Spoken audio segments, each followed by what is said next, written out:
Hello there. Tonight we are going to slip inside the silk-draped corridors of the Forbidden City and follow the life of a teenage girl who never really chose any of this. Right now, imagine her barefoot in the dirt of her small village, hair tousled by wind hands, still rough from helping her mother rinse rice by the river.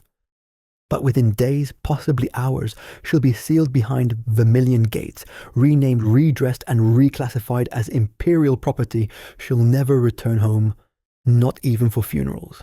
So before you get comfortable, take a moment to like the video and subscribe, but only if you really like what I do here. Let me know where you're watching from and what time it is in your corner of the world. Now turn off the lights, maybe turn on the fan for some soothing noise, and let's get started tonight. Her name is forgotten to history, of course. Most of them are. But let's call her Lynn.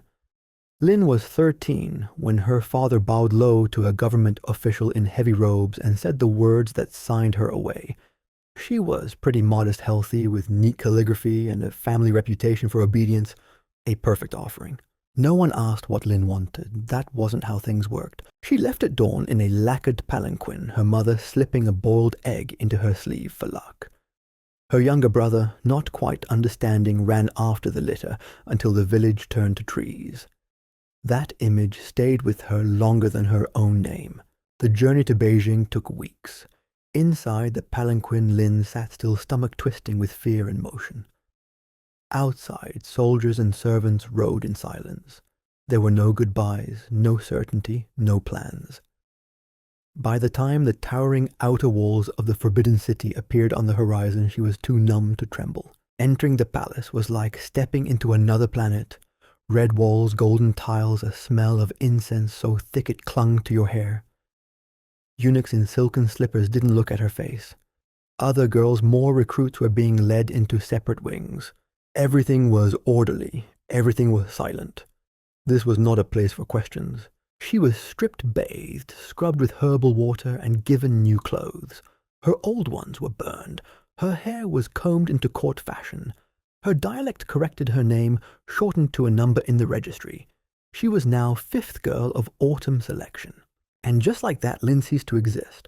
It's worth remembering that at the height of the Ming dynasty, there were over 9,000 rooms in the Forbidden City, more than 100 concubines, thousands of eunuchs. No one came here expecting to be known. They came to disappear in luxury. Her first night in the palace, Lynn lay on silk sheets listening to the rustle of unseen things, servants' wine-whispered prayers.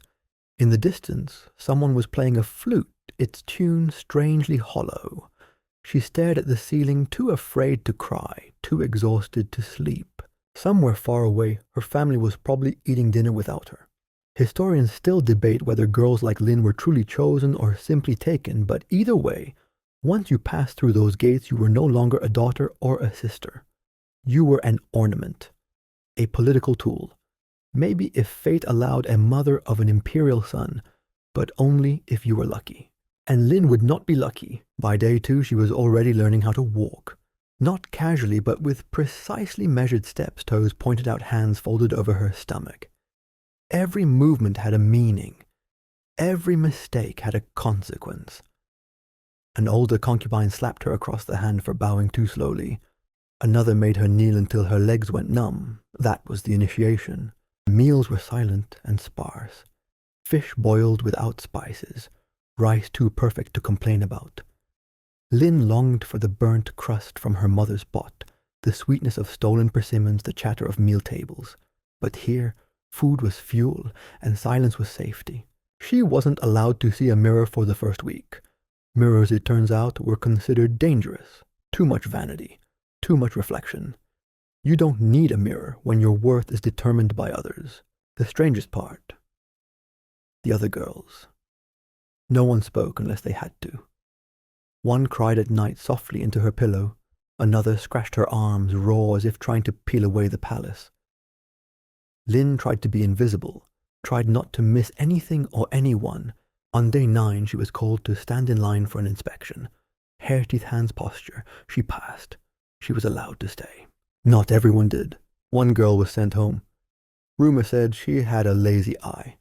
Another collapsed during training and never returned. Whether she was dismissed or buried, no one knew. By the end of her first month, Lin had learned not to flinch when a eunuch raised his voice. She no longer thought about the moon over her village or the feel of her brother's hand in hers.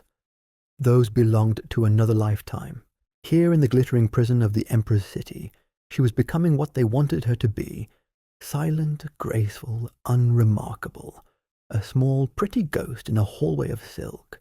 And she was only getting started. Lin quickly learned that in the Forbidden City, breathing was permitted, but not too loudly. After the first month, she was no longer new. Still low in rank, of course, still irrelevant in the great gears of palace hierarchy, but now expected to know what to do without needing to be told.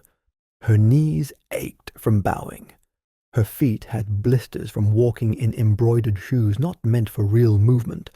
Her body was being reshaped into a silhouette of obedience, and it hurt. Her days were consumed by lessons: how to bow at different angles depending on the recipient's status, how to address a senior consort without triggering offense, how to serve tea with exactly 3 fingers curved and the eyes lowered but not closed. There were entire lectures on sleeve etiquette. Do not let your wrist show, do not let your sleeve drag. Do not under any circumstances let your cuff brush the emperor if he walks past. Historians still debate whether this staggering complexity was a form of control or just the cultural aesthetic of refinement. But for the girls inside, it was survival. Lin memorized it all, out of fear, not passion. Eunuchs drilled them daily in speech and posture. Sometimes for no reason they'd switch from Mandarin to Manchu just to weed out the girls who couldn't keep up. One girl passed out in the middle of a posture drill and was carried away like furniture. No one asked about her the next day. Lin noticed that each task she was given had 2 layers, the thing itself, like arranging flowers, and the performance of it. You weren't just supposed to make the arrangement pretty. You were supposed to seem ethereal while doing it. Every gesture, every glance was being evaluated by someone, not just by higher consorts, but by senior maids, eunuchs, and even guards. It was as if the palace was one giant eye always watching. She began to notice the air itself felt different. It smelled of sandalwood and camphor, thick with the scent of power but also decay. There was something unnatural in how still everything stayed. The gardens had no birds. The lotus pond never had frogs. Silence here was cultivated. Oddly enough, the one sound she heard often was laughter, but not the joyful kind. The sharp, brittle kind. Usually from older concubines seated in pavilions pretending not to see the girls in training. They giggled behind fans and whispered in codes, glancing at the newcomers like they were fresh meat on the banquet table. Lin learned not to meet their eyes. Within weeks, her individuality, what little she had left, began to erode. One evening she found herself practicing calligraphy under a lantern and suddenly realized she couldn't remember her mother's voice. She remembered the words yes, but not the tone, the lilt. That terrified her more than anything. The palace wanted her polished, not passionate. Speech was careful, emotions were staged. If you were too cheerful, people thought you had something to gain. If you were too quiet, they assumed you were sulking or scheming. There was no right way to be. One afternoon, she was assigned to help dress a second-rank consort for her evening presentation. Lin's hands trembled as she fastened the pearl buttons on the woman's robe. The consort, probably not more than 25, looked down at her and said softly, "Don't be afraid. He won't even notice you." Lin blinked. She hadn't expected kindness. But the woman wasn't being kind, just realistic. That night, Lin lay awake in her narrow cot, trying to imagine what it would be like to be chosen by the Emperor, to be summoned, to be seen. The answer came sooner than she expected. Not a summoning, but a selection. Every week, the eunuchs read out the list of concubines to be inspected. It was ceremonial, but also clinical. They looked at skin, teeth, nails, posture. Sometimes the emperor wanted to browse new additions like rare fruit. Lin was scrubbed, painted, and arranged among a dozen other girls, all of them pretending not to sweat under the layers of brocade. She stood perfectly still, eyes downcast as footsteps approached. The emperor didn't speak. didn't ask her name. He merely looked her over, paused, then moved on. That was it. That moment, those 4 seconds were her entire shot. It didn't come again for a long time, but things changed anyway. She had been seen. Other girls whispered. The older ones grew a little cooler just in case. Her superiors took an interest in correcting her pronunciation. One eunuch began bringing her sweet bean cakes, the unofficial currency of small favor. And yet nothing happened. She was not cold. She remained in the lower dormitories, waking at dawn, bowing until her knees cracked, serving tea to people who never remembered her name. She realized the palace did not run on logic or fairness. One girl in her dorm, May, with round eyes and a nervous laugh, got summoned after 3 months.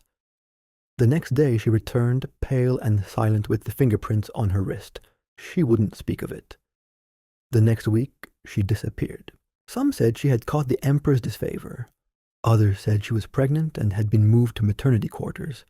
Still others whispered she had spoken out of turn and been sent to the cold palace. Lynn didn't know which was worse. The only constant was the ritual. At the 5th chime of the morning bell she rose.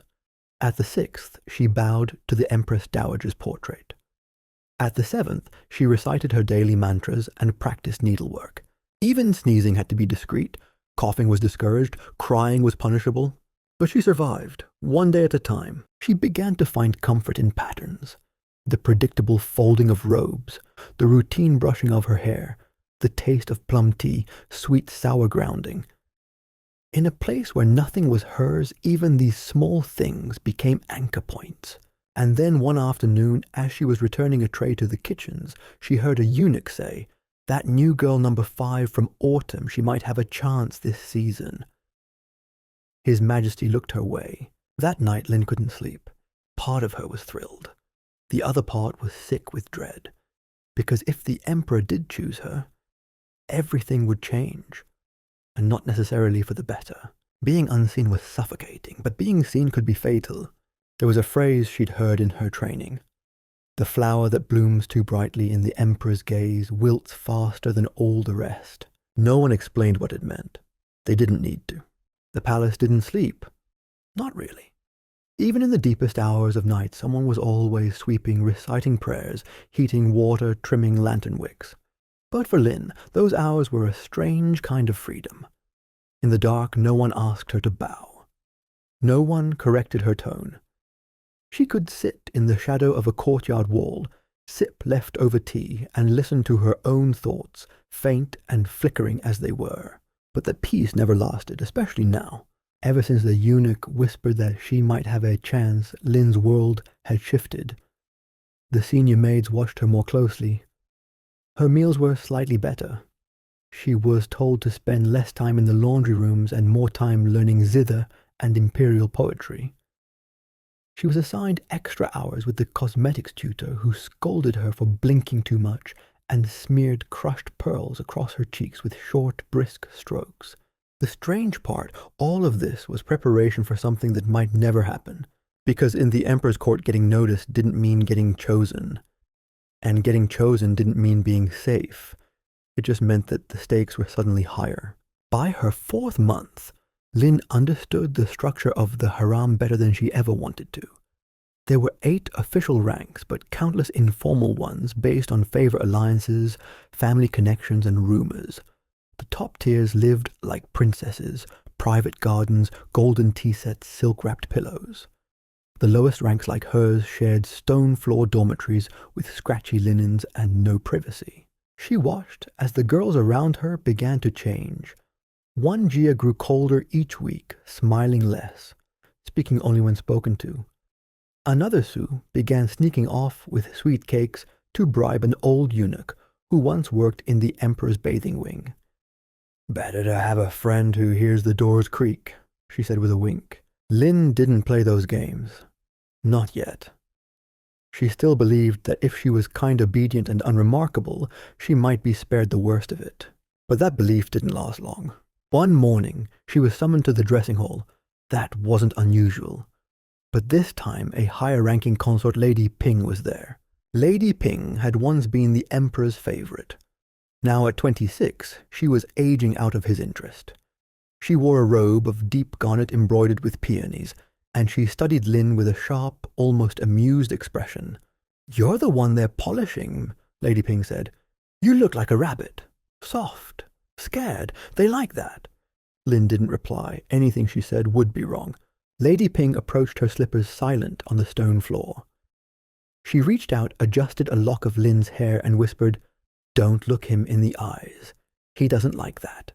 And don't cry if it hurts. He really doesn't like that." Then she turned and left. Lin stood frozen for a long time after that. Historians still debate whether women like Lady Ping acted out of cruelty or twisted kindness, but in that moment Lin felt like she'd been warned, not threatened. The next evening her name was read aloud. She was to present herself at the Golden Fan Pavilion. A temporary appointment, nothing official, just a possibility. Her attendants dressed her in a pale lavender robe, tied her sash with trembling fingers, and dabbed her neck with sandalwood oil. Her lips were tinted crimson. Her hair was arranged in a style she didn't recognize, pinned with a silver comb shaped like a lotus blossom. Then they walked her to the waiting chamber. She sat for 2 hours. The walls were painted with cranes and clouds. She was offered fruit she couldn't taste. A eunuch stood silently nearby, eyes glazed with boredom. She tried not to sweat through the fabric. She tried not to breathe too loudly. Eventually, another eunuch entered, looked her over, and shook his head. "Not tonight," he said. No explanation, no apology. Lin was escorted back to her quarters. Her robe was removed. The sandalwood oil washed away. No one spoke. She lay awake all night staring at the ceiling, unsure if she was relieved or ashamed. And that she would learn was the reality for most concubines. You spent days preparing for a moment that may never come, and if it did come, it might break you.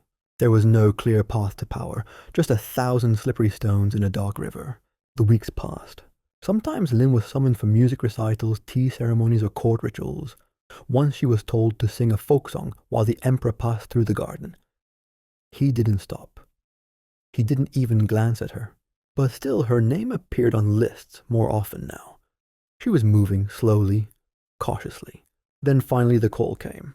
A midnight summons. That was how it was done. Always at night, never expected, always vague. She was escorted by 2 eunuchs through winding corridors lit by red lanterns. Her feet moved on their own. Her thoughts were loud but scattered. She was led to a chamber of lacquered screens and soft cushions. Warm tea steamed in a jade cup on a low table.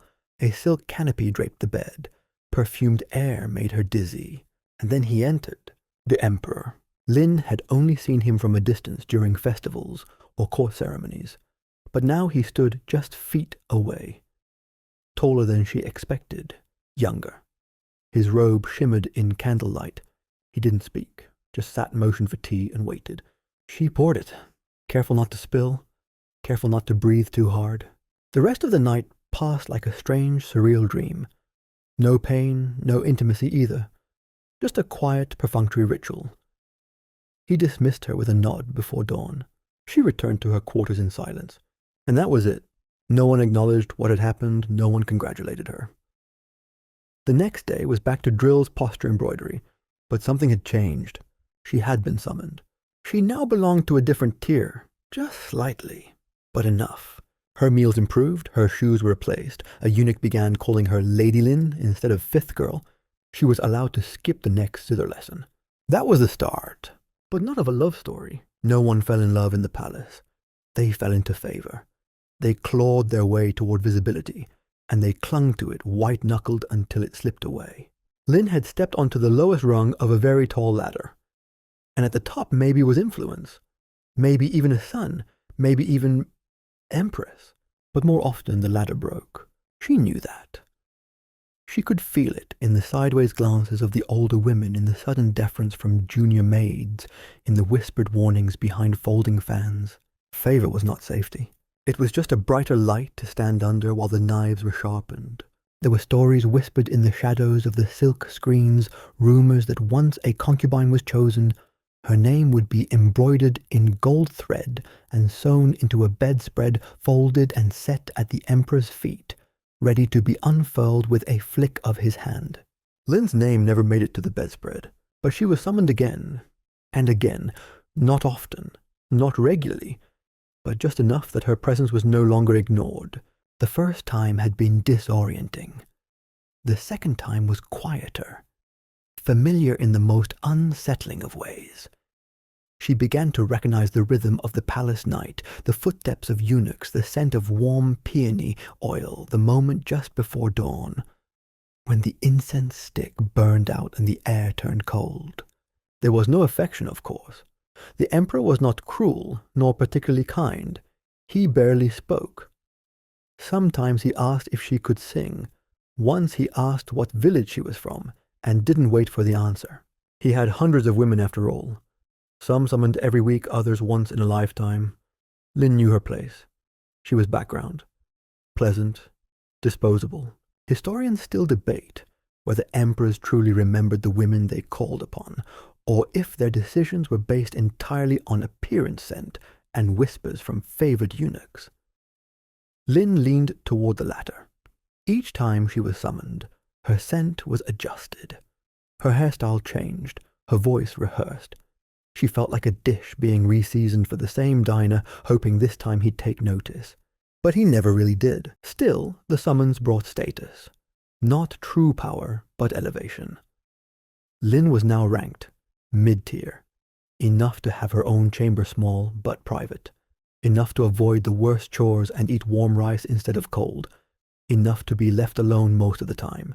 She used that time to rest, to repair, to think, and to worry. Because in the harem ascent was not a guarantee of safety. It was a spotlight, and spotlights attract shadows. One morning, after a quiet week with no summons, Lin found a folded note on her table. No signature, just a warning. Don't trust the girl with the ivory comb. She didn't know who it referred to, and she didn't ask. That was the rule. Never ask, just survive.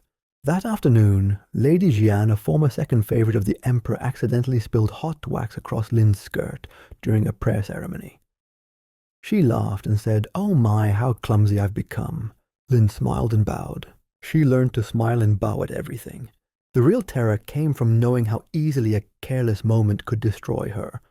One wrong word, one misstep in front of the wrong person, one jealous rival whispering a lie into the emperor's ear. It happened to others, regularly. Lady Rue, once admired for her poetry and kindness, was accused of hoarding charms and practicing dark magic. A eunuch discovered a sachet under her pillow. No one knows who put it there. She vanished the next morning. Lady Yan, young and golden-skinned, made the mistake of laughing too loudly during a moon festival procession. The emperor was in mourning for his uncle. Laughter was forbidden. She was demoted, instantly sent to the laundry halls to scrub sheets until her fingers bled. And Lady Sui, the most chilling example, was summoned one night and returned bruised and silent. 2 weeks later, she hanged herself with her own hair ribbon. No one said her name again. Lin moved cautiously. She offered no opinions. She flattered no one. She neither challenged nor clung. She was still a soft thing, but she hardened her silences.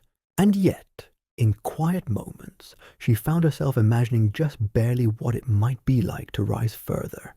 Not to empress. She was not foolish. But perhaps to first consort. Enough influence to protect herself.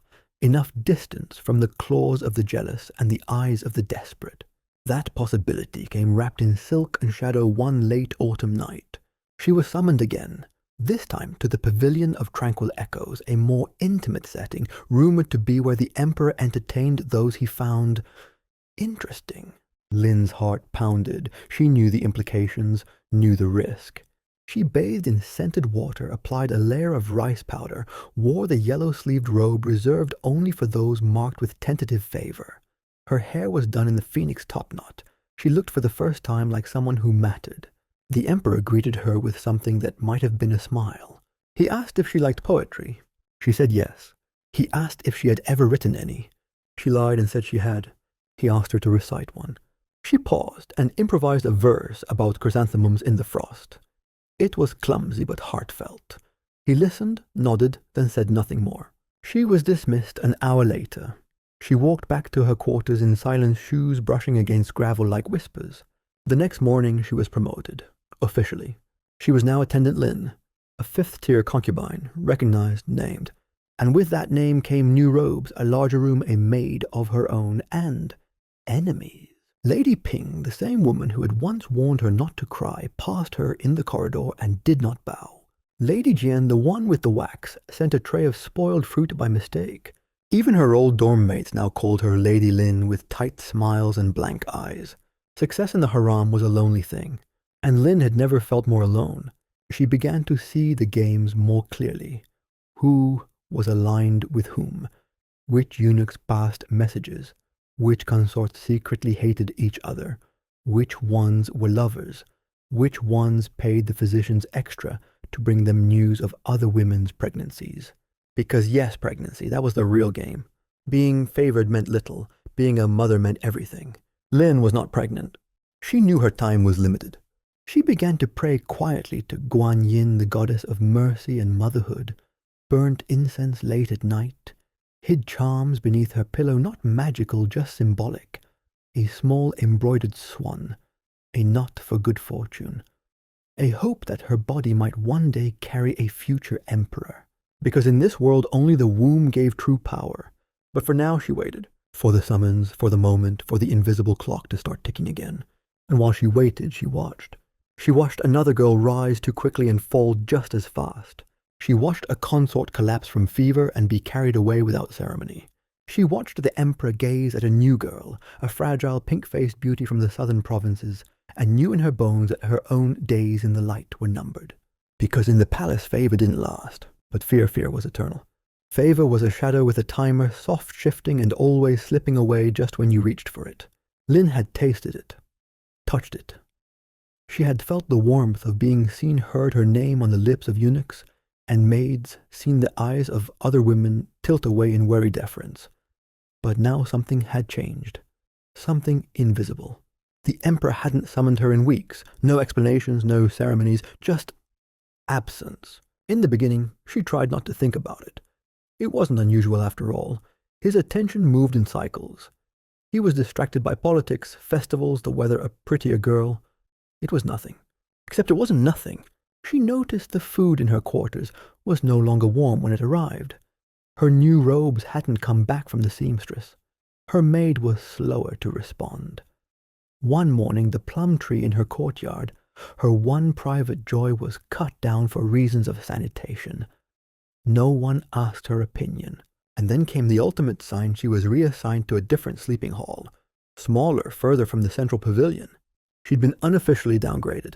No word, no scandal, no mistake to point to, just the creeping, silent erosion of favor. Historians still debate whether the emperor's neglect was driven by boredom or by the manipulations of other court factions, but inside the harem, Lin understood the truth. A concubine's power was not her own. It lived in the attention of one man, and it could evaporate without a sound.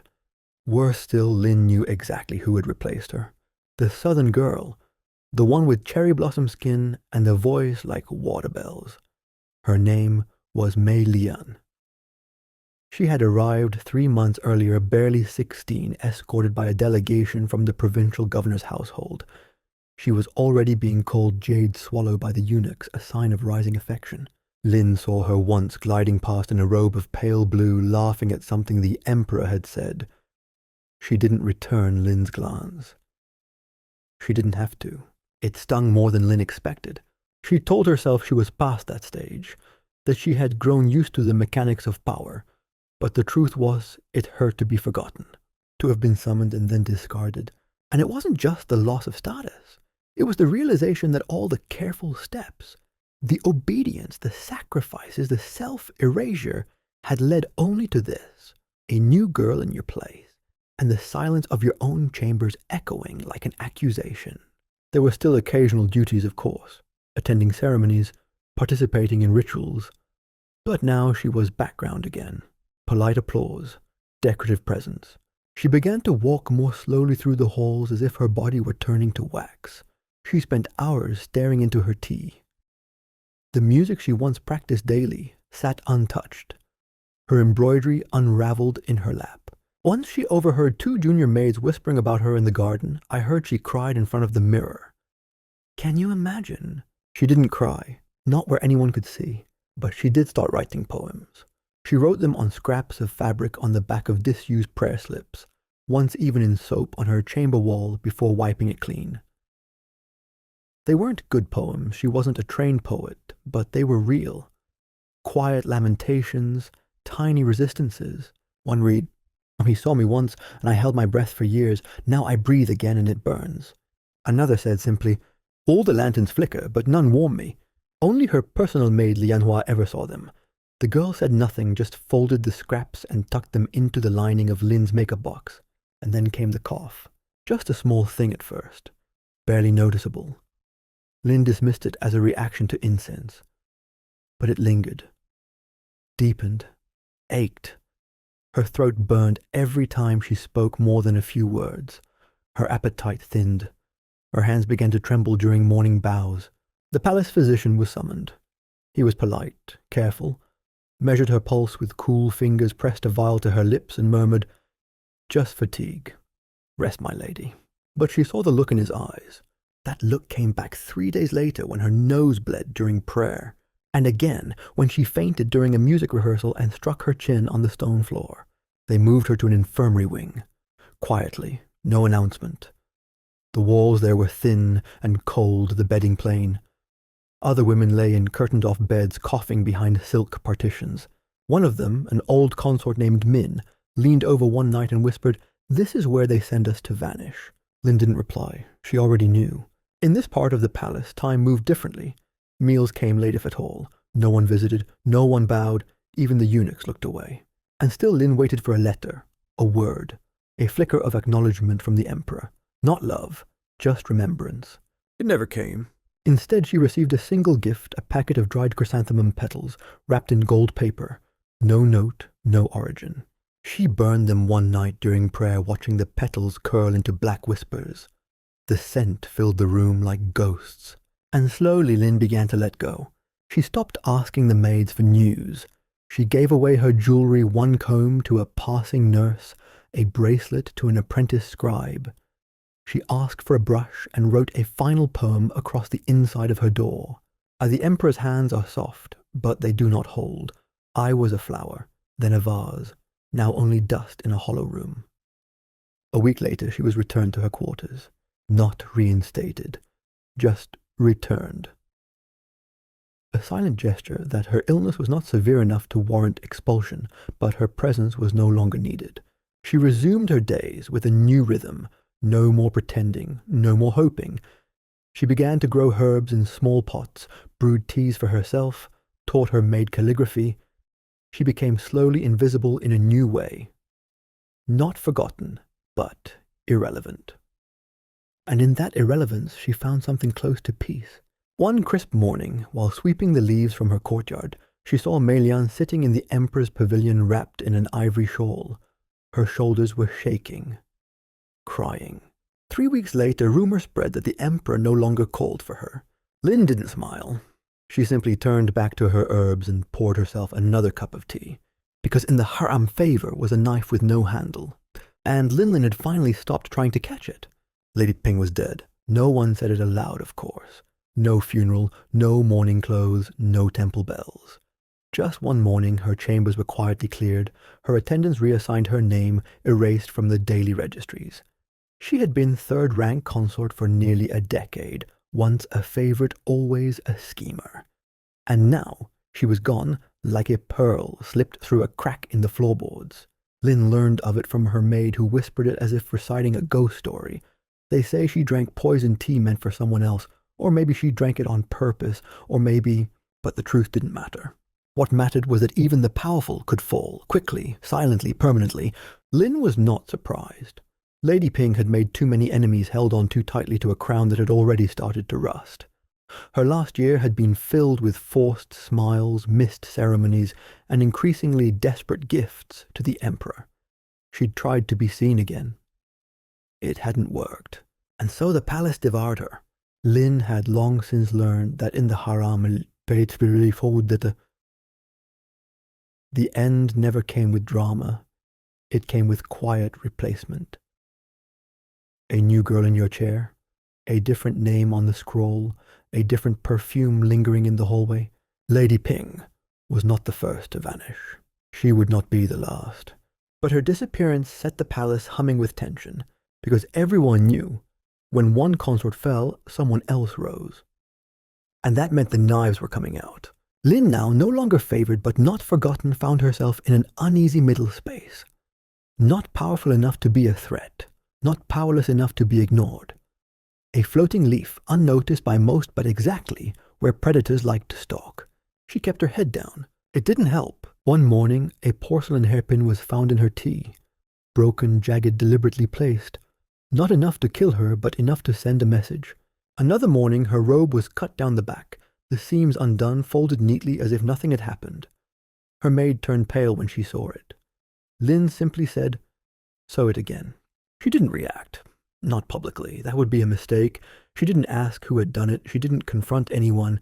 Instead, she began locking her doors at night. The threats didn't scare her. Not really. What scared her was what they meant. Someone still thought she was worth removing.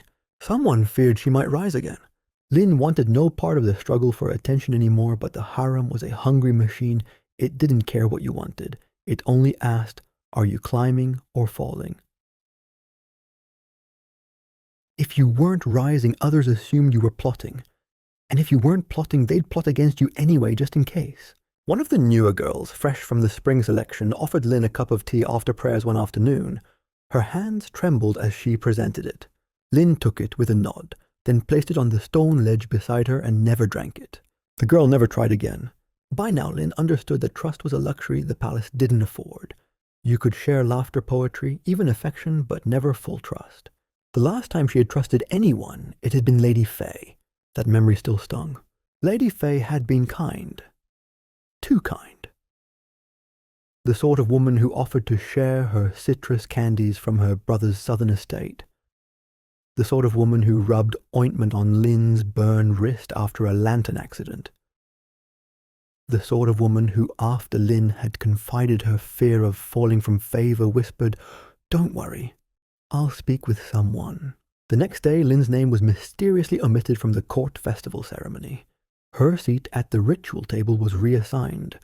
Her monthly allowance was short by 3 silver coins. Lady Faye never admitted anything, just smiled a little too sweetly when they passed in the garden. Lynn never ate her candies again. Historians argue whether the harem was truly as ruthless as court records suggest, or whether popular stories have exaggerated the drama. But inside those walls, no one needed scholars to tell them the truth. The harem was a chessboard, and the players all wore rouge. Even when you weren't actively scheming, someone thought you were. Even when you thought yourself forgotten, someone thought you were dangerous. And the real players, they weren't always the concubines. The senior eunuchs, with their shaved heads and expressionless eyes, were the invisible hands behind half the drama. They carried the secret, the letters, the glances. They decided whose robe reached the emperor's eye. They whispered at his elbow during tea. They passed judgments without ever using their own names. Lynn had once befriended a eunuch named Song. He had soft hands, a quiet laugh, and a strange fondness for rhubarb candy. For a time they shared small jokes, wordplay, harmless gossip. She thought he was a friend, until she saw him escorting a younger concubine, plum-lipped, and perfumed into the emperor's study, the same concubine who had mysteriously received one of Lynn's old jade combs as a gift from the court. Song didn't look at her as they passed. She stopped speaking to him after that. He didn't seem surprised. That was the way of the palace. No matter how quiet you kept, your presence was still a move on the board. And the higher the stakes, the more vicious the play.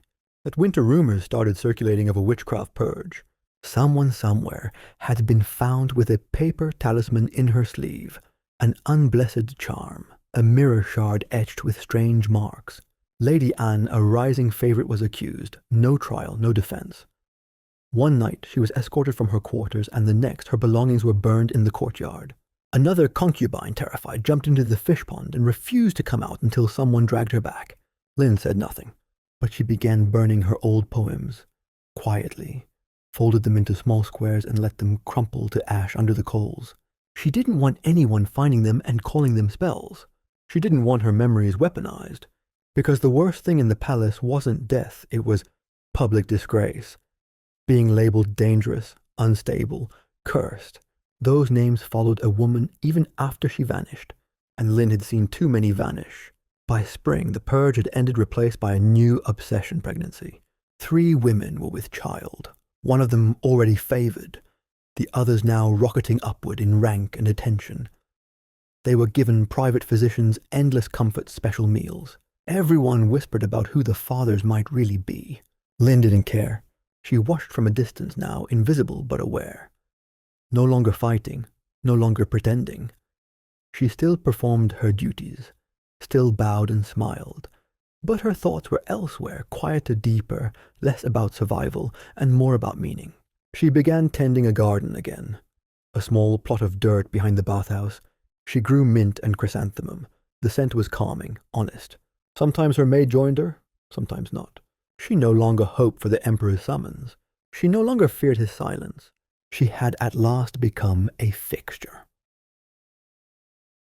A ghost who moved just enough to stay off the radar, but never enough to become a threat.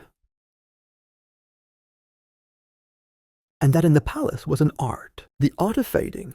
It began with a flutter in the stomach, then a mist cycle, a heaviness in her limbs, a strange aversion to jasmine tea. Lynn had learned long ago not to hope for anything. Hope was for the new girls, the ones who still imagined they'd become empresses. But now, as she sat alone in her chamber and placed a hand over her belly, she felt it blooming anyway, an aching, cautious hope that threatened to break her from the inside out. She didn't say anything at first. Not to her maid, not to the physician, not to anyone. Because in the haram, pregnancy was not a private matter, it was political dynamite. And Lynn knew better than to light a fuse without a plan. So she waited. She watched her body. She listened. She kept a hidden count of the days. And when the signs became undeniable, when her appetite shifted and her back ached and her chest changed, she made an appointment with the Imperial midwife. The woman was old, discreet, and had delivered more royal babies than anyone else in the palace. She examined Lynn in silence, her fingers cool and professional. Then she nodded once slowly. "You're with child," she said. 2 months. Lynn felt dizzy, not from shock, but from the weight of it. 2 months pregnant. In the Emperor's harem, it was both the most dangerous and the most powerful thing she had ever been. Because now the stakes were real. She would no longer be ignored. She would no longer be harmless, and that meant everyone would be watching. The next morning, her status changed. Her chambers were moved again, larger, warmer, closer to the nursery halls. A physician was assigned. A midwife attended her meals. Her name was mentioned at morning reports. She was officially entered into the registry of imperial consorts with child. Her maid wept with joy. Eunuchs bowed lower. Former rivals offered small gifts, fruit preserves, sandalwood fans, prayer beads. Lady Fay even stopped by with a cup of tea and a sly smile. "Congratulations," she said softly. "May your belly bring you peace." But Lynn had lived long enough behind the red walls to know that peace was not what followed pregnancy. What followed was scrutiny, speculation, jealousy, and risk. The Emperor did not summon her, not now, not with child, but she received a jade pendant from him, symbolic, detached, meant to signal favor without commitment. She wore it around her neck, even as she suspected he had already forgotten who he gave it to. It didn't matter. What mattered was the baby, because now she had the one thing that could save her a son. If it was a son. Historians often emphasize the obsession with male heirs in imperial China, and for good reason. Sons were not just children, they were legitimacy, insurance, legacy. Concubines who bore sons lived lives of protection and prestige. Those who bore daughters were politely ignored, and those who miscarried forgotten. Lynn had seen it before. One woman, Lady Wrong, had been 6 months along when she slipped on an icy step and lost the child. She was stripped of her comforts the same day. Within a week, she was moved back to her old quarters. Within a month, she was gone. No one asked where. So Lynn moved carefully. She walked slowly. She didn't eat unfamiliar foods. She drank only from vessels she cleaned herself. She accepted no gifts she hadn't inspected first. Even her dreams changed. Some nights she saw herself holding a child wrapped in golden silk. Other nights she dreamed of blood, dark and unstoppable. Once she dreamed she gave birth to a paper doll, and when she tried to feed it, it crumbled in her hands. She began counting the days not by moon or prayer, but by the rhythm of her body. Each hour was a test, each week a milestone. The physicians monitored her constantly, but Lynn didn't trust them, not fully. They served many masters, and in the haram, a whisper could kill faster than poison. One afternoon, she caught her maid examining the pendant she'd left on the table. "Don't touch it," Lynn said sharper than she meant. The girl bowed and backed away. But Lynn saw the flicker of something in her eyes hurt. Guilt, curiosity. It didn't matter. She replaced the maid the next day. The replacement was older, quieter, and blind in one eye. Lynn felt safer. Still, she didn't sleep well. She slept with a hairpin under her pillow. She never turned her back to the doorway. She made sure her tea was brewed fresh in front of her. Even then, she sometimes woke to strange sounds in the hallway. Soft steps, breathing. Once the door handle moved, she lit a lantern and waited until dawn. Paranoia, maybe, but paranoia kept you alive. Around her, the haram shifted. The women who used to ignore her now greeted her with measured warmth. Lady Jian invited her to a poetry reading. Lady Sui sent honeyed lotus seeds. Lynn responded with polite thank you notes and never touched the food. And then one day everything stopped, because the midwife brought her the results of the moon ceremony. "It's a boy," she said almost reverently. "The omens are clear." Lynn's ears rang. A boy. She dared not speak the hope aloud, had buried it deep even from herself. But now the truth was out. The emperor was informed. The court began preparations. Officials started speculating. Scrolls were drawn, names debated, star charts consulted. Lynn was elevated again. Now she was not just a concubine. She was a potential mother of the next emperor. Her meals tripled in cost. Her linens changed daily. Guards were posted outside her door. And behind every kindness was a new danger. Because a boy changed everything. A boy meant that Lynn's survival now directly threatened others. Women with sons of their own, women who had not yet conceived, ministers with daughters in the haram. A living son gave Lynn leverage. A dead son gave her nothing. She knew the math. She'd seen it calculated before. So she became ice. She refused all visitors. She stopped attending ceremonies. She slept during the day and walked the perimeter of her chambers at night. When her back ached and her legs swelled, she bit her lip and said nothing. When her midwife recommended a tonic from the southern court, Lynn poured it into a potted plant. The plant died in 3 hours. She burned the rest. The emperor did not visit, but news reached her that he had spoken of her. "She is quiet," he'd said, "but steady." That was enough. It was more than most got. And then after what felt like an entire lifetime of waiting, it began. Cramping, pressure, pain. Lynn labored for 19 hours. No one was allowed in except her midwife, 2 nurses, and the royal physician. She screamed once, then swallowed the rest, bit down on cloth, broke the skin of her own hand with her nails. The pain was ancient. It didn't belong to her alone. It belonged to every woman who had ever been used, discarded, forgotten, and then made to suffer alone. When the baby came, there was silence. Lynn thought she might die from that silence. Then a cry. High, strong, alive. The midwife looked up and smiled. A son. And Lynn wept. Not from joy, not yet, but from the sheer staggering relief of still being alive, of still having something that was hers. The nurses wrapped him in yellow silk. The midwife bowed. The physician left to report. And Lynn, shaking, held the child to her chest and whispered, "You are mine, you are mine, you are mine." Even if only for a little while. Lynn had given birth to a son, a living, breathing, squirming little boy who grabbed her finger with shocking strength. And just like that, everything changed. For a few days, it was as though the palace breathed in her direction. Maids walked a little faster when she called. Her rice bowls arrived steaming. The guards bowed lower. Even the eunuch's eyes softened at the sound of the infant's cry. They called him Little Prince. He had no official name yet. Naming an imperial child was a delicate bureaucratic ordeal, but he had a title, and titles in the palace meant safety. Temporary safety. Lynn did not sleep those first few nights. Not because of the baby. No. His cry was soft, bird-like, and she would wake the moment he stirred. But because she was waiting for the other shoe to drop. In the Forbidden City, joy always came with a shadow. She remembered what had happened to Lady Jen. She'd given birth to a boy 3 years ago. The Emperor had smiled, patted her hand. Then, 1 month later, the baby caught fever. Within 2 days, he was gone. Jen was never summoned again. Her rooms were stripped bare. Her rank dissolved. The lesson was clear: a son gives you everything until he doesn't. So Lin watched her nurses as they handled the baby, watched the midwife as she measured his limbs and muttered over his skin tone, watched the air itself alert for signs. She refused the herbal tonic sent by Lady Sui.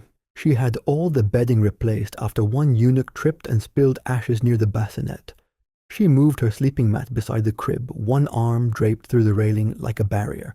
No one was going to touch him, not now, not ever. Historians still debate how much actual power the mothers of princes wielded in early infancy. Formally very little, but informally everything. A prince needed protection. Protection meant allies, and Lin had none, so she made her own. She began cultivating relationships not with powerful women, but with those the powerful overlooked.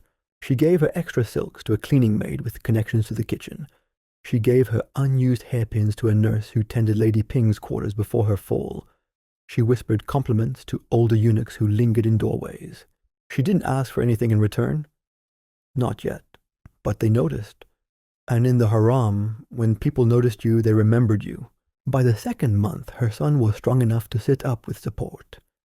He had her eyes wide and dark. The Emperor visited once briefly and held the boy like a foreign object. He nodded once. He looks healthy. It was not affection, but it was approval. The next day, Lin's stipend doubled. She was reassigned to the Pearl Pavilion, a set of rooms with 2 courtyards, private baths, and views of the plum garden. The walls were painted with flying cranes. The roof had fresh tiles. She was now 3rd-rank consort. There was no ceremony, no trumpet, just a new sash with her title sewn in gold thread and an extra bow from the guards. That night her maid, now promoted herself, prepared a sweet rice cake to celebrate. Lin looked at it for a long time before finally saying, "Burn it. It's too soon." Because she knew, the palace always giveth and taketh. Her son, now 5 months old, became the subject of a quiet war. The mother of the Emperor's first son, Lady Yun, had once held Lin's exact position. She now occupied the Cloud Pavilion, and had 4 years of political savvy behind her. Her son, the eldest, was widely assumed to be heir. But the Emperor had not yet declared a crown prince, and Lin's son was said to resemble his father more. One evening, Lin received a basket of plum wine from Lady Yun. The card read,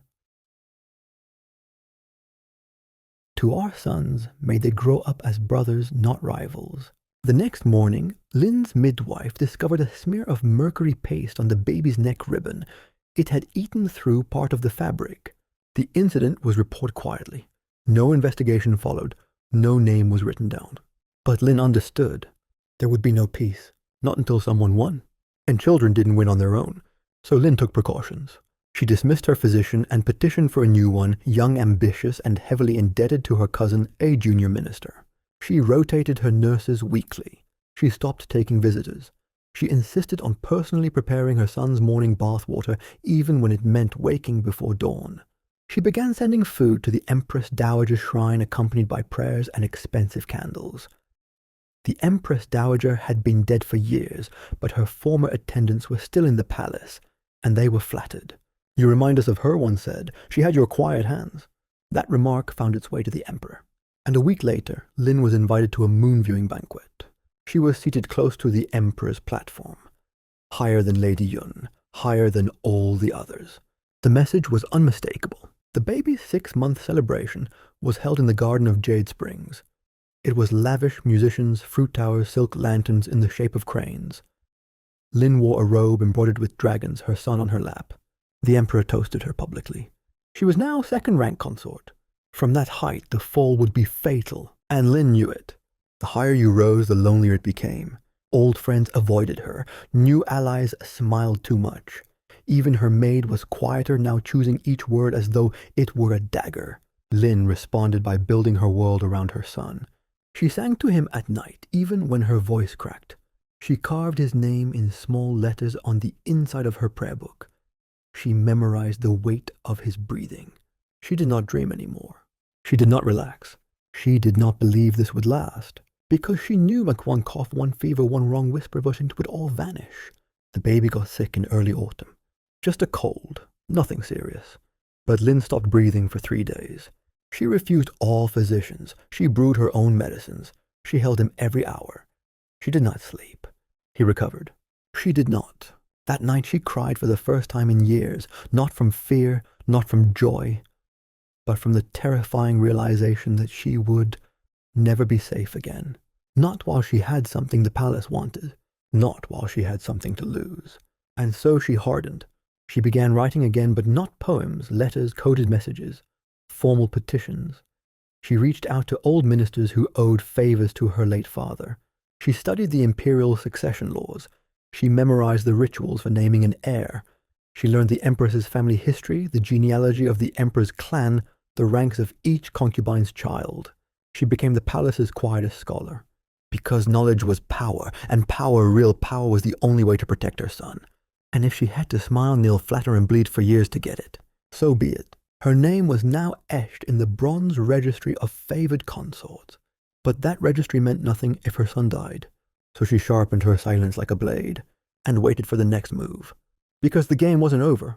It had only just begun. There's a particular kind of cold that lives inside palace walls, different from the wind outside, harsher than frost, quieter than death. It settles in your joints, your chest, your smile. Lynn had been carrying that cold for months now. Her son was thriving, walking, babbling, gripping her finger, and pointing at butterflies in the garden. The emperor now referred to him as the Bright One. Court poets composed verses comparing his eyes to polished onyx and his laugh to the tinkle of the silver chimes. Rumors whispered that he would be named heir, that Lynn, once just a modest fifth-tier attendant, might become Empress Mother. And Lynn, she didn't believe a word of it, not out of pessimism, out of realism, because the closer she got to the flame, the more she saw how many hands were waiting to extinguish it. Favor in the palace wasn't a blessing, it was a curse in disguise. The moment the emperor gave you something attention, a title, a child, the entire court began calculating how to take it away. It began with subtle things. A new wet nurse arrived, sent from the empress's own household, assigned to assist Lynn. She was pleasant, too pleasant. Her hands smelled of camphor. Her gaze lingered too long on the baby. Lynn had her reassigned by week's end. A palace physician noted that the prince was a little pale and suggested a tonic. Lynn thanked him and dumped the tonic into a potted orchid. The orchid wilted overnight. She knew better now. Even toys could be dangerous.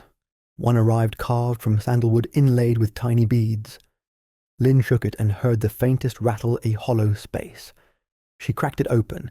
Inside was a black powder. Harmless, perhaps. Perhaps not. It never reached her son's hands.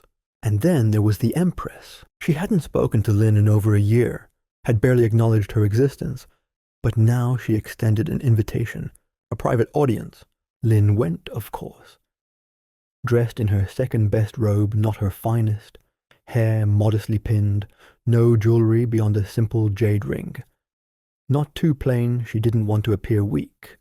Not too elegant, she didn't want to seem ambitious. The Empress received her in the Hall of Falling Snow, a room lined with silk paintings of winter scenes, subtle, chilling. She offered Lynn tea peach blossom, slightly bitter, and gestured for her to sit. The conversation was short. "You've done well," the Empress said. Lynn bowed. "Your son is clever," she added. Lynn bowed lower. The Empress sipped her tea. "The Emperor is fond of him, as am I. We must all ensure his future is stable." The word hung there like a blade. Lynn smiled gently. "That is my only wish, Your Majesty." The Empress said nothing for a long time. "Then you should spend more time at your devotions. In times of fortune, humility is essential." Lynn bowed again. "I will pray daily." The meeting ended. But the message lingered. Historians still debate the true power held by imperial empresses. Some were ceremonial figures, others ruthless tacticians. Lynn had no doubt which kind she was dealing with. She returned to her quarters in silence. That night she began purging her chamber of anything that could be used against her. Letters, gifts, the poem she'd written during her confinement, her father's old scroll, all burned. She donated half her silks to the temple, increased her offerings at the Empress Dowager's shrine, publicly thanked the Empress during a court festival for her unmatched grace and wisdom. It was survival, not sincerity. The days grew quieter. Her son's first birthday approached. Preparations began for the celebration, an imperial banquet with music lanterns, rare dishes. Lin oversaw every detail personally. She knew this was not just a party. It was a performance, a chance to prove that her child, and by extension she deserved to remain in the palace sun. But days before the event he grew feverish. At first just a flush in his cheeks, then hot skin, restlessness, a dry, gasping cry. Lin froze. She cancelled the banquet immediately. The physicians swarmed. Herbal mixtures, forehead compresses, sacred chants. One physician insisted on bloodletting. Lin dismissed him on the spot. The boy thrashed in her arms, his breath ragged, his small body too hot to hold. For 3 nights she did not sleep. She whispered stories into his ear, sang lullabies she hadn't sung in years, promised him everything, candied plums, a kite in spring, a puppy, a world. But the fever raged on. On the 4th morning, just before dawn, he opened his eyes, murmured "Mama," smiled, and the fever broke. Lin wept silently, her face buried in his hair. But even as she held him, she knew what had happened. She didn't believe in coincidence anymore. Someone had tried to kill her child. Maybe not directly, maybe not intentionally. But someone had introduced the poison into the system through a nurse, a tonic, a scent, a thread on a blanket. And it had come too close. That night, Lin summoned her most trusted maid and gave a single command. "We protect the boy, no matter what it costs." She hired 2 personal guards through court channels officially assigned to monitor medical access. She changed her son's bedding, fired half her staff, removed every object not made in her own province. She took no chances. And then she made the most dangerous move of all. She asked for an audience with the emperor. It took 4 days to arrange. He received her in the chamber of still water, alone. He looked older, tired, his face lined, his eyes colder than she remembered. She bowed deeply. He asked, "How is the boy?" "He is recovering." He nodded. "You're worried?" "I have reason to be." He didn't deny it. Lin looked up then, looked him in the eyes. Not as a concubine, not as a supplicant, as a mother. "I will not allow harm to come to him." The emperor studied her, said nothing. "And then you're brave." Lin said nothing in return. When she left the chamber, her heart was still racing, but something had shifted. The emperor had heard her, perhaps even respected her, and in that there was power. Small, slippery, but real. Days later, he sent a single gift to her quarters, a jade figurine of a lioness. No note, no explanation. But she understood. From that moment, Lin became not just the mother of a prince. She became his shield. She studied imperial law, petitioned for temple blessings, had her son's horoscope rewritten by a favorable court astrologer. She aligned herself with the minister of ceremonies whose granddaughter had married into her family. She became quietly a force, and the others noticed. Lady Yun stopped sending gifts. The empress cancelled a planned visit to the nursery. Rivals began addressing her with exaggerated politeness. Lin returned their smiles, drank their tea, complimented their robes, and waited, because she knew the next move was coming, and she would be ready. They called it the Cold Palace. Not officially, of course. In court documents, it was listed as the Western Annex for sequestered ladies, a quiet corner of the Forbidden City with moss-covered walls and warped doors where the wind always seemed to hum and the light arrived late. But everyone knew what it really was, a graveyard for the living. This was where concubines went to disappear. Sometimes it was for crimes. More often, it was for inconveniences. A woman who'd spoken too freely, a lover once favored, now forgotten, a rival demoted when her family lost influence, a widow whose son died too young. No matter the reason, once you were sent to the Cold Palace, you were done. No more silks, no more invitations, no more servants. Just silence, and the sound of your own name fading from memory. Lin had never seen it herself, not until the day she was escorted there by 2 eunuchs, not as a prisoner, but as a visitor. That alone was rare. But Lin, now a second-rank consort and mother to the emperor's healthiest son, had earned privileges. She had requested the visit herself.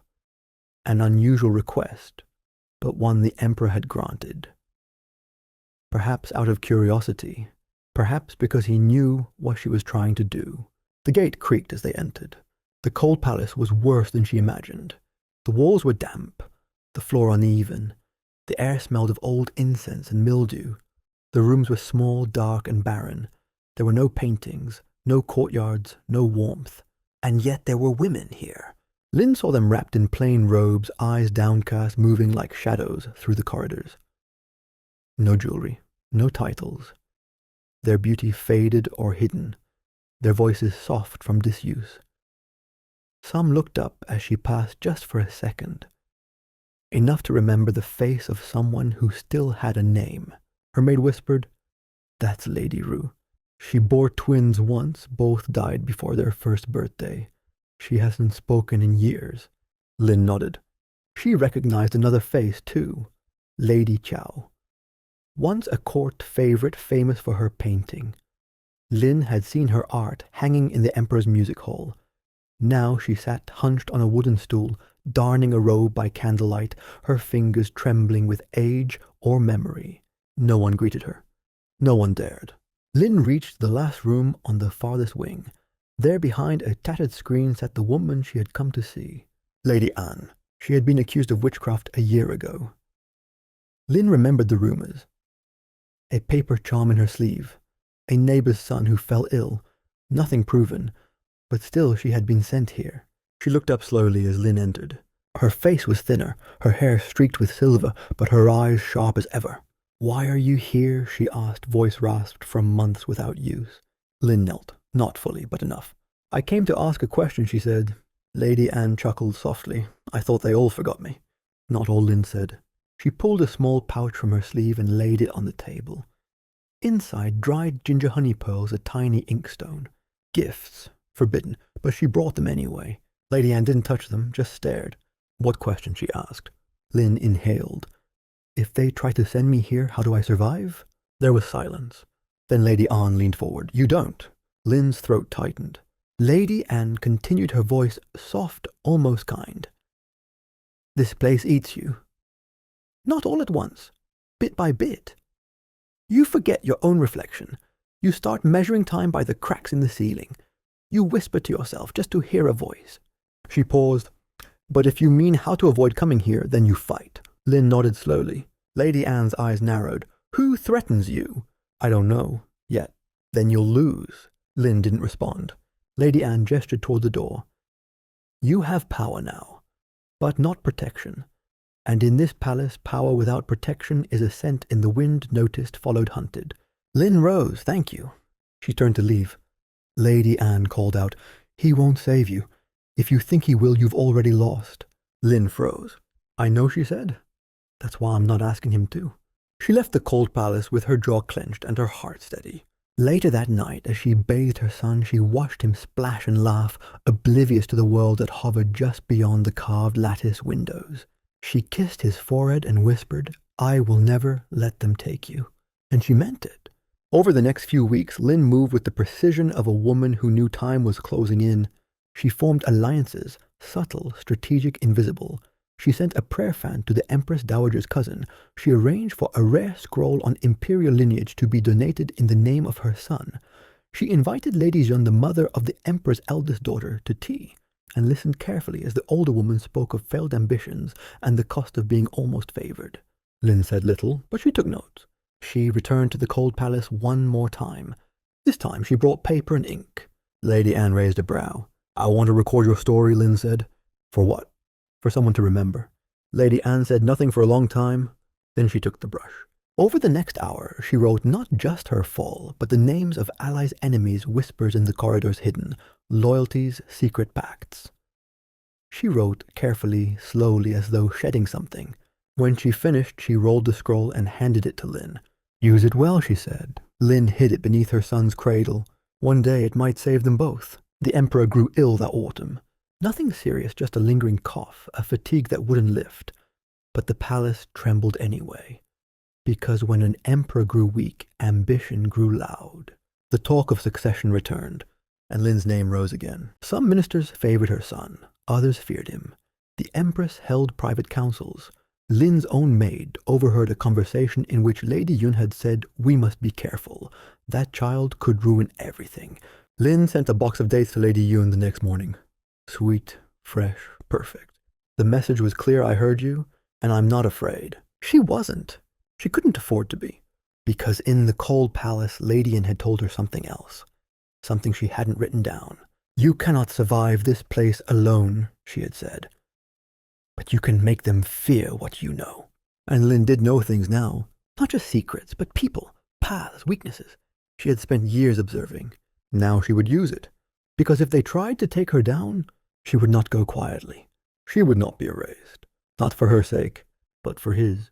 Because Lin was no longer just a concubine. She was the mother of a prince.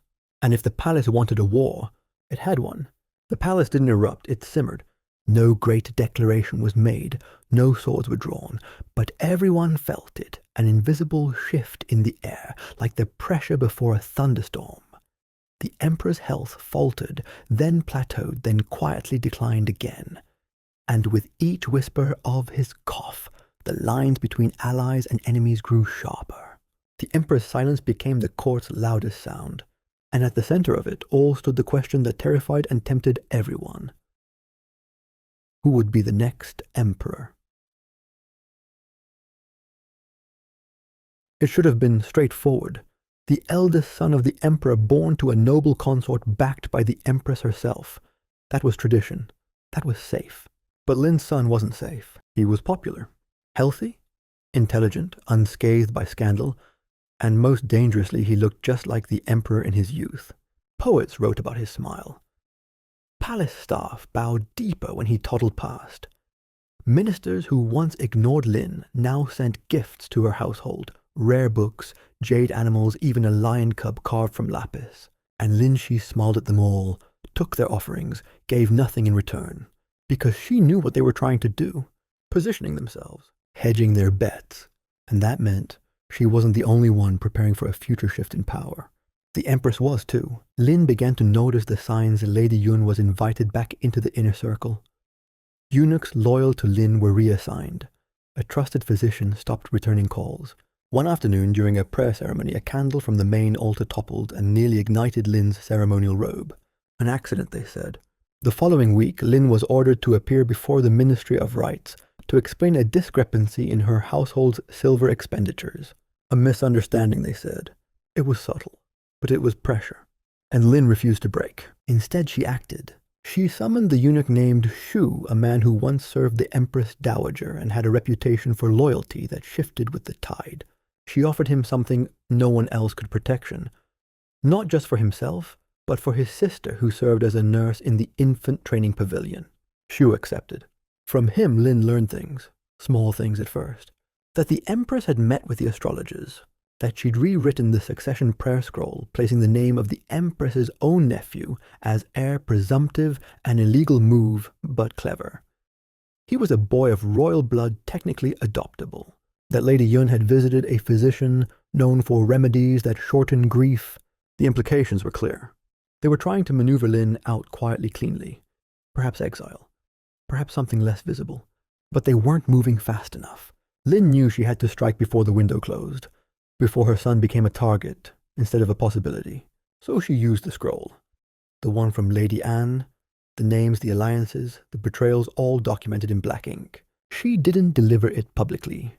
She sent it in a sealed box to the Emperor's brother Prince Zhao, a cautious man respected and neutral, with no children of his own and no ambitions for the throne. The message she attached was simple. If I fall, these truths will not. Choose your next words carefully. Days passed. Lin said nothing, did nothing, just tended her son and watched the wind shift. And then the impossible happened. The Emperor sent for her. Not a summons through a eunuch, not an invitation to a public banquet. A personal visit. He arrived late at dusk, dressed simply, escorted only by one servant. He entered her chamber and stood for a long time watching his son sleep curled beside Lin, warm and soft and dreaming of kites. Then he sat. "You're not what I expected," he said. Lin bowed. No one ever is. He looked at her, really looked. "You don't ask for anything," he said.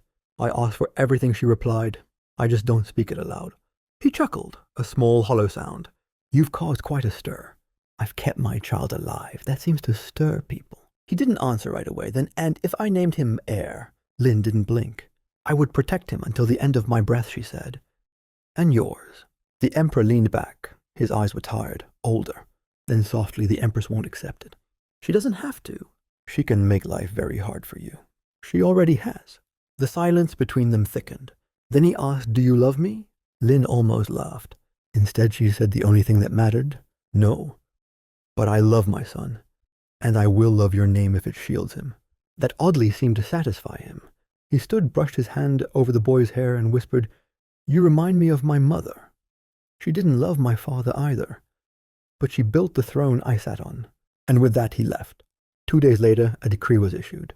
It was carefully worded, delicate, no outright succession, but it named Lin's son as first in promise to be formally considered for heir once he reached his 6th birthday. It was more than enough. It was a declaration to the court, and a declaration of war. The Empress did not react publicly, but within hours Lin's garden was filled with guards. Her staff was doubled. Her son's schedule was placed under palace supervision. She was being watched. Protected, yes, but also contained. That was fine. Lin didn't need space. She needed time. Time to let the other women misstep. Time to study which ministers flinched. Time to let the weight of the title crush her enemies. Slowly, the way the palace always did without sound. She received another letter from the cold palace. It was from Lady Anne in brief, scrawled on fraying paper. You are winning, which means they are losing. Stay awake. Lin burned the letter, not out of fear but reverence. She now woke before dawn, walked the perimeter of her chambers, drank vinegar to ward off fatigue, kept a blade in her shoe and a coded journal beneath her pillow. Historians still debate whether Lin ever wanted to rule. She didn't. She wanted her son to live, to become more than a pawn, to laugh in sunlight that wasn't borrowed from someone else's power. And she would burn the palace down brick by brick before she let anyone take that from him. So she waited, planted rumors like seeds, watered them with half-truths. Let them grow, let them bloom into fear, because now they all saw her, not just as a mother, not just as a concubine, but as a player. And in the Forbidden City, the only thing more dangerous than a woman with ambition was a woman with nothing left to lose. The moment her son was declared, first in promise, Lin understood that the palace would never let her rest again. Now she was no longer just a concubine. She was something worse and a symbol. A walking reminder that power could rise from the margins, that silence could triumph over pedigree, that one woman's patient defiance had shaken 100 years of custom. And symbols had a tendency to be erased, so she stopped pretending this would ever be over. She slept less, listened more. She no longer trusted words, only patterns where the Empress's servants walked, which eunuchs were reassigned, which corridors now echoed too much. She counted footsteps like syllables in a verse and began to understand the poetry of surveillance. And then came the festival. The Mid-Autumn Banquet was one of the most opulent events in the Imperial calendar. A night of lanterns and mooncakes, orchestras and poetry readings, and dozens of women dressed in their finest silks, hoping to be noticed by the emperor, by ministers, by the gods themselves. Lin had avoided such spectacles in the past, but this time she was required to attend. It was her first appearance since the decree. Everyone would be watching.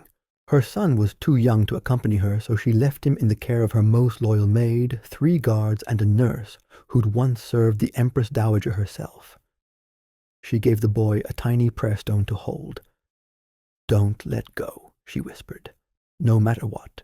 Then she entered the lion's den.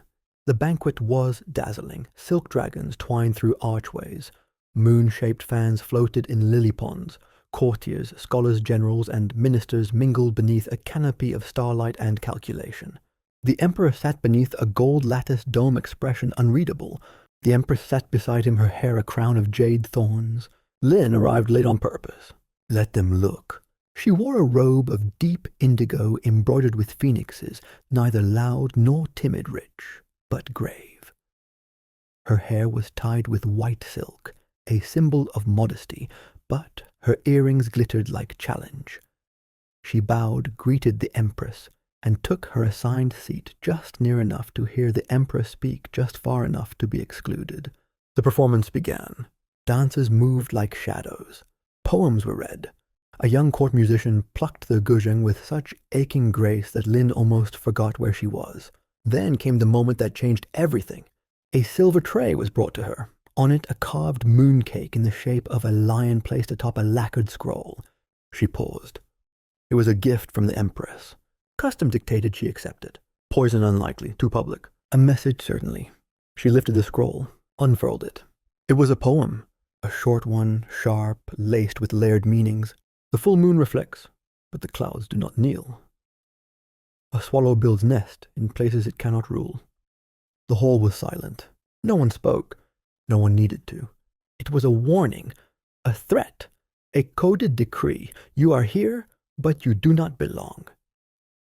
You are a guest, and guests, however pretty, do not change the house.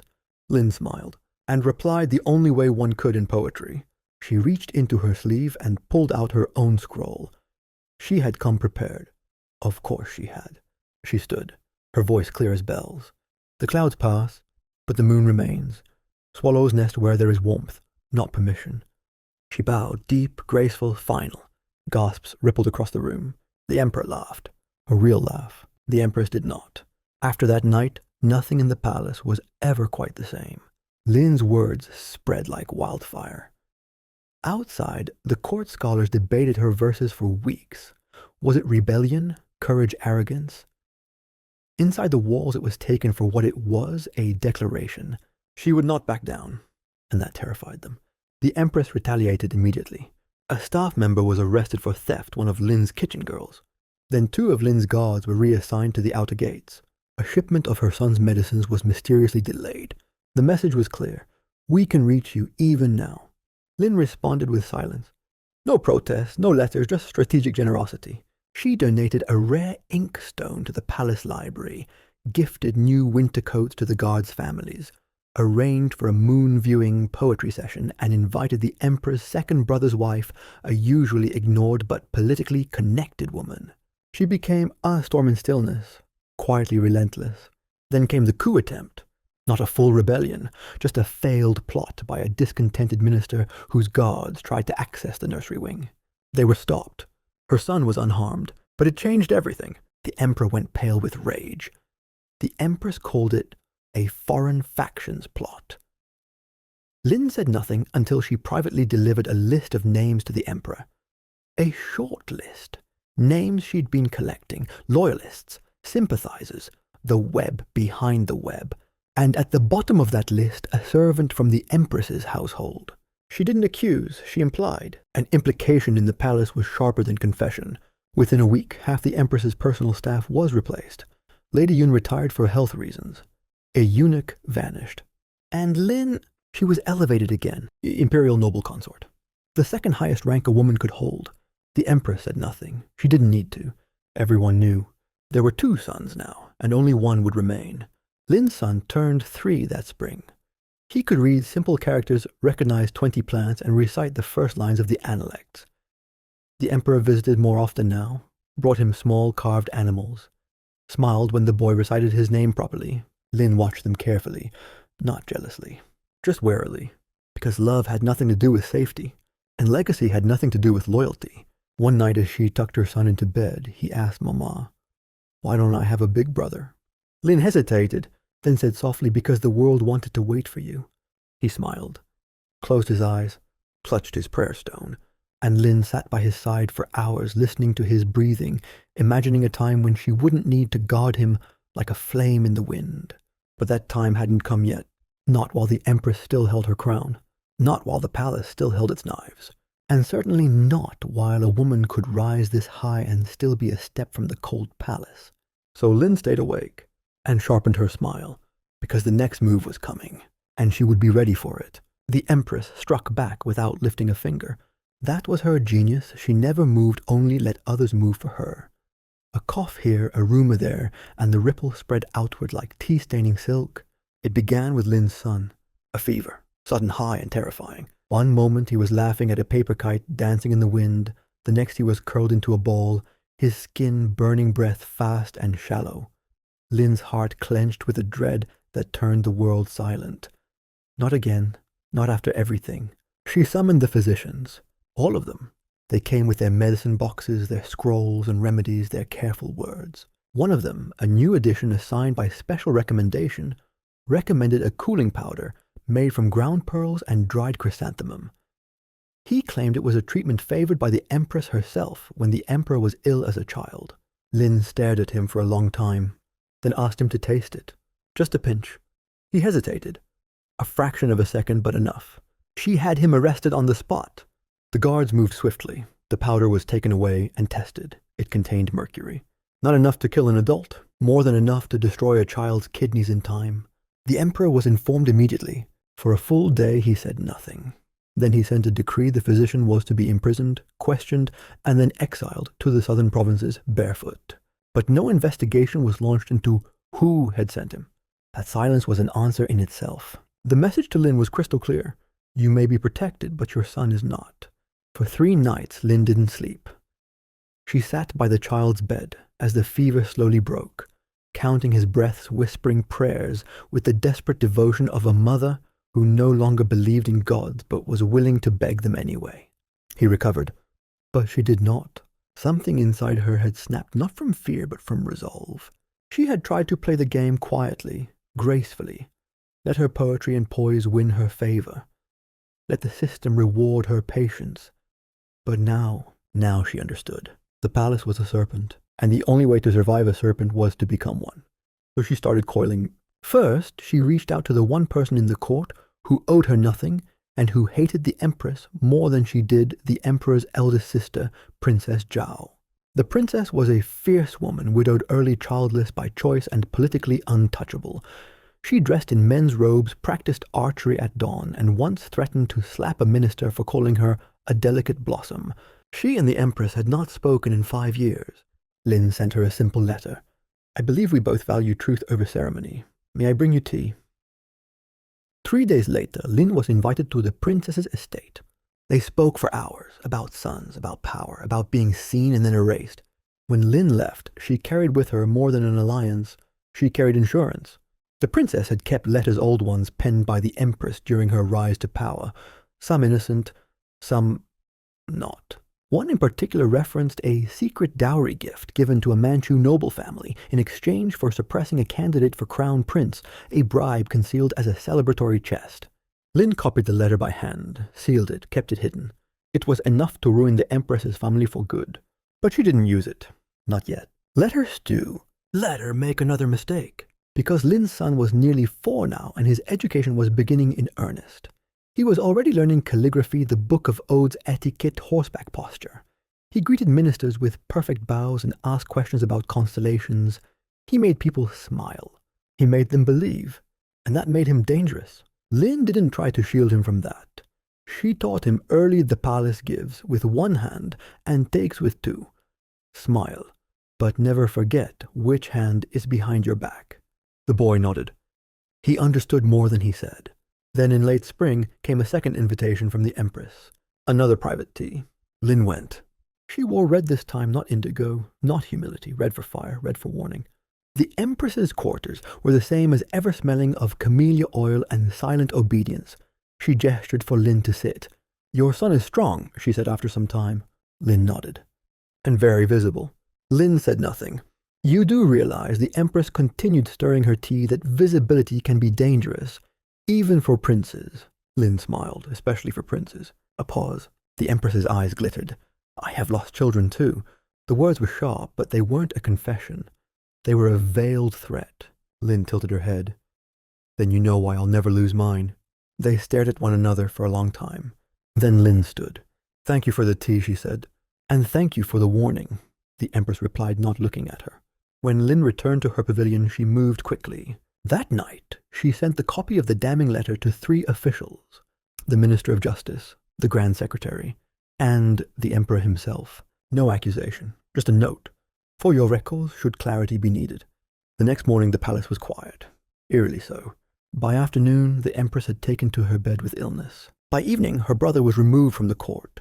No formal charges were filed, but a new consort barely of age was moved into the Empress's inner court. And Lin, she didn't gloat, she didn't smile. She simply took her son into the garden and sat with him under the moonlight. He pointed at the stars, asked about tigers. She wrapped an arm around him and whispered, "There will be no tigers in your bed." And for once she believed it. That night she dreamed not of poisons or plots, but of silence, peaceful, real. It wouldn't last, but it had come. For now, the Emperor died in his sleep. No warning, no long illness. Just one soft breath that never came back, a stillness beneath the silken quilt, and a dawn that broke without a dragon to greet it. Word spread through the Forbidden City like incense smoke, slow curling, undeniable. Couriers ran, bells rang, the morning drums began their steady numbing thrum. But the moment that truly shook the palace wasn't the Emperor's passing. It was the silence that followed, because there was no named heir. Not formally. There was a first and promise. Yes, Lin's son, young, clever, unofficial, but promise wasn't proclamation, and in a palace with so many players, that difference was everything. Lin knew it before the eunuch even knocked. She was dressing her son when he arrived, pale and breathless. His voice shook as he bowed. "Lady Lin, the inner court awaits your presence." Of course they did. The Empress, now Dowager, had called an emergency council. Ministers, regents, Dowager clans, those who were loyal to Lin's son, and those who weren't. They wanted her there to see it unfold, or maybe to stop her from acting while it did. She dressed plainly, a dark robe, no jewelry, mourning colors. Her son clutched her hand the whole way to the council chamber. His small fingers were steady. The hall of supreme harmony had never felt so cold. At the head sat the Empress Dowager, her hair veiled in white, her expression unreadable. Lin bowed deeply. The room was already buzzing with tension. Names had been whispered, candidates suggested, an older cousin from the Western line, a nephew from the Empress's own clan, and Lin's son, a child, yes, but the one closest in blood, the one the Emperor had smiled at most, the one the people within and beyond the walls had begun to know. Lin met the Dowager's gaze and spoke first. His Majesty entrusted the future of the dynasty to his bloodline. "I bring it before you." The Dowager said nothing. She didn't have to. One minister cleared his throat. "The child is young, too young to rule." Lin nodded, as were half the emperors in our history. That's why regions exist. Another spoke. "The people may not accept a child, especially one born of lesser rank." That was the dagger. Lin met his eyes. "My rank is the one your emperor gave me. My son carries his name, his blood, and his favor. He was educated in the Confucian classics. He is beloved, and he is here." The Dowager raised a hand. Silence. Then softly she said, "It must be unanimous." Lin bowed again. "Then let us vote." And they did. One by one hands were raised. Some with conviction, some with reluctance. Some Lin knew were merely following the stronger tide. But when the last hand rose, Lin finally let herself exhale. It was done. Her son was declared the new emperor. At 5 years old, he was carried into the throne room on a gilded sedan chair. The drums beat. The banners flew. The people gathered, the scrolls were read, and Lin stood behind him, not as a consort, as Empress Dowager, the highest woman in the empire, the mother of the Son of Heaven. And yet that night she sat alone. No fanfare, no banquet, just a simple room, quiet and dim, and the faint breathing of her child asleep nearby. She lit a candle, looked at herself in the bronze mirror. She didn't look like a conqueror. She looked tired, and deeply, profoundly relieved. Historians often say her rise was inevitable, that she was always destined for power, that her son's ascension was written in the stars. They are wrong. It wasn't destiny. It was vigilance. It was the careful measuring of smiles. The sleepless nights beside a sickbed, the half-words, the veiled poetry, the forged alliances, the buried fears. It was 1,000 invisible choices made in silence. And still it wasn't over, because now came the most dangerous role of all, the mother of the emperor. It meant ruling through others, holding the reins behind the curtain, guiding, shaping, protecting, without ever appearing to lead. She met with the regents daily, sat behind the screen in the council room, reviewed treaties, monitored palace appointments. She didn't speak often, but when she did, people listened. And when they didn't, well, they didn't forget twice. She replaced the head eunuch with a man loyal to her family. She reassigned the former empress's cousins to govern distant provinces. She made generous donations to temples, sealed key alliances through careful marriages, and extended public relief to farmers in flood-hit regions. The people loved her for it. They called her the Quiet Jade, but not everyone was pleased.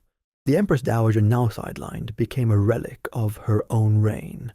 Her influence waned, her visits became rare, her health delicate. Lin sent gifts every season, silks, medicinal wine, a subtle reminder, I haven't forgotten. But I am still here. And Lin's son, he thrived. He learned quickly, understood the games before most adults did, knew when to nod, when to pause, when to recite verses, and when to simply smile. He adored his mother, and feared her just enough. At night, Lin would sometimes hold him and wonder what the future held. Would he be kind? Would he be just? Would he grow arrogant, cruel? Would he remember how hard she fought to keep him alive? Or would he forget, like all emperors eventually forget, the women who carried them through the fire? It didn't matter. She hadn't done it for gratitude. She had done it because she had to, and because somewhere deep inside she still remembered the girl she'd been, Lin, fifth girl of autumn selection, who once stood shivering in a corridor waiting to be noticed. That girl was gone, but she had not vanished in vain, because now, standing beneath the yellow banners, watching her son greet the ministers with perfect decorum, Lin knew she had won. Not cleanly, not gently, but absolutely. And in the end, the palace had not broken her. It had forged her. Like jade under flame, the years passed. Seasons cycled as they always did. Plum blossoms in spring, monsoon rains in summer, red leaves swirling like fire in autumn, and the quiet hush of snow muffling the sound of the Emperor's sandals in winter. And through them all, Lin remained. As her son grew into his role as Emperor, she learned to shift her weight with the balance of his power. She stopped standing behind him at court audiences and instead waited behind the veil, speaking only when spoken to. The court called her His Imperial Majesty's pillar. The poets called her the moon behind the sun. Lin called herself nothing at all, because she knew better than to name the thing she had become. She had learned over time the subtlety of retreat. Influence was sharpest when it was whispered, not shouted. She no longer ordered with her voice. She used silence, a tilted head, a delayed letter, a glance. That was how you kept control without appearing to have it. Because the greatest power in the palace wasn't in ruling, it was in not being ruled. Her son, no longer a child, began asking fewer questions. He became more sure of himself, more confident in the echo of his own voice in the hall. He sent fewer notes, visited less often. He made his own appointments, issued his own decrees. And Lin let him. That was the price of success. You raise them to be strong, and when they no longer need your strength, you must not flinch. She still watched, still listened. The palace was different now, less cruel perhaps, but no less watchful. There were new consorts, new favorites. One of them, a bright-eyed girl from the eastern provinces, had once tried to flatter Lin by comparing her to an immortal goddess. Lin had smiled and said, "Immortals don't bleed." The girl hadn't returned after that. Occasionally, her old enemies reappeared, not with daggers, but with invitations. A tea here, a scroll there. Lin declined most of them. She preferred the company of those who asked for nothing. She began spending more time in the garden, the same one she'd once grown chrysanthemums in back when she was still an attendant, still uncertain of her place.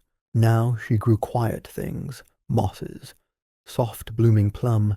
She took up calligraphy again, painting verses on long silk ribbons and hanging them where no one but the wind could read them.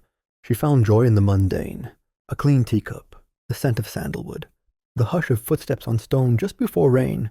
Historians would write that Empress Dowager Lin ruled the court for 30 years with an iron poise and an unmatched mind, that she never raised her voice, that under her the treasury grew, foreign alliances stabilized, and no major court scandal ever reached the emperor's ears. But that was only part of it. The truth is, she endured through love and betrayal, through fevered nights and poisoned gifts, through aching loneliness and the daily erosion of self. She endured, and she gave the empire an emperor who knew how to rule, that she decided would be enough. In her final years, she wrote down her story, Not the official version, the real one. Names changed, details blurred, but the emotion was true. The exhaustion, the small joys, the unbearable compromises, the moments of quiet rebellion. She left the scrolls in a lacquered box beneath her altar. Not for history, for herself. One day her son came to visit, just the two of them. No guards, no ministers. He poured her tea and asked her what she remembered most from her years in the palace. She thought for a long time, then said the sound of a boy breathing after a fever broke. He nodded, and didn't ask anything more. That night she dreamed of the cold palace, not as it was, but as it could have been, warm, full of laughter, the women reading poems aloud, not hiding them under pillows. She woke before dawn, listened to the wind outside, and smiled. Not because she had conquered the palace, but because it had not conquered her. In the end, the life of a concubine in Imperial China was not one of silk and sweetness, but of survival. They were pawns in a game where the rules changed with every breath of the emperor, every glance from a rival, every shift in the stars. The palace dressed them in brocade and gold, but beneath the lacquered beauty was fear, silence, and endless waiting. Lin was one of thousands, but unlike most, she endured. From the moment she was taken from her family and renamed, she understood that her future depended on her ability to disappear until the moment came to be seen. And when it did, she did not flinch. She played their game, learned their steps, and slowly carved out a space where she could breathe, then protect, then rule. She did not seek power for herself, not in the way others did. She sought it as a shield for her child. As a mother, first a strategist, second, and only later, when there was no other choice, a ruler. She was never the emperor's great love, but she became something far more enduring, the reason his legacy survived. And when her bones finally ached with rest, she did not ask to be remembered as a beauty or a saint. She only asked to be remembered. So now, as you drift off, perhaps you'll carry a whisper of her in your dreams. A girl who became a ghost, and then a storm, and then a stillness that moved nations. Good night.